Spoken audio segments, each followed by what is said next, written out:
guys. Happy Monday. So great to see you. Thank you for waking up with Impact today. This week, we're going to be talking about revival. And I really want to give some information and some clarity about what revival is, what it's not. And so we're going to just dig right into it all week. So it should be a great time.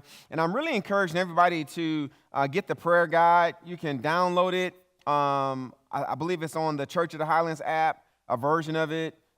It may be available on our app, but if you want to get it in person, you may be like us. It's good to have a hard copy because I really want us to be 100% praying church, and we want to give you all the tools necessary for you to pray, to believe God, to get answers, to go from where you are to where He wants you to be, and that really starts with us praying because any kind of success is a success first in the room of prayer. And so let's get right into what this revival word means in the Hebrew.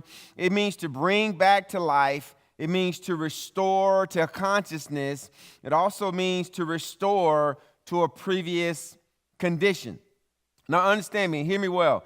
The biblical meaning involves restoration, rejuvenation, or renewal of interest after spiritual neglect or oblivion, or we can use the word obscurity. So let me tell you what it's not. Revival, as used in the Bible, is not evangelism, even though many may be revived as a result of it or saved.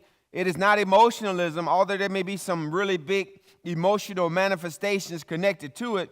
Well, if it's not that, what is it? It is a personal renewal to spiritual life of an individual or among a group of people. It is the heartfelt return to God and to His word or His commandments. But the question we have to ask ourselves, okay, we talked about what it's not. We talked about a little bit about what it is. When is it needed? It is needed when the love of God or the love of God's people has grown cold. Now, we see this over in Revelation chapter 3. He says, I know your deeds and that you're neither cold nor hot. I wish you were either cold or one or the other. So because you are lukewarm, neither not hot or cold, I'm about to spit you out of my mouth. You say, I am rich, I have acquired wealth, and I do not need a thing, but you not realize that you are wretched, pitiful, poor, blind, and naked. And it says in verse 19, those whom I love, I rebuke and discipline. So be earnest and repent. Here I am. Stand at the door and knock. If anyone hears my voice and opens the door, literally opens the door of their heart, I will come in and eat with that person and they with me. To the one who is victorious, I think the King James says overcomes, I will give the right to sit with me on my throne. God rewards the overcomer, just as I was victorious and sat down with my Father on His throne. So He goes from you being lukewarm to sitting right there on His throne. And it's so important that we make the adjustment. And I believe one of the key words He talks about is the word repent. We'll talk about that a little bit later in the week. So let's look at the symptoms of a need for revival.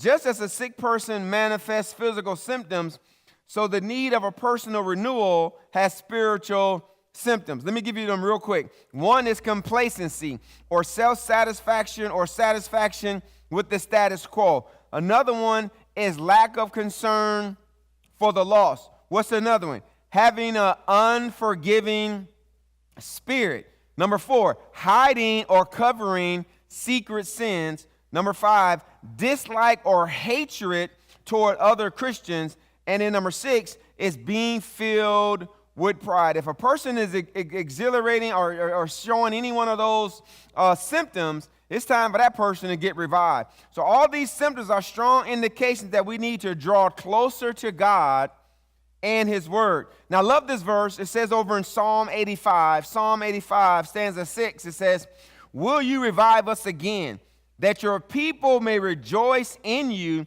Show us your unfailing love and grant us your salvation. Listen to this quote. We must continually remind ourselves that the pursuit of our personal mission can never interfere with God's big plan or God's grand mission.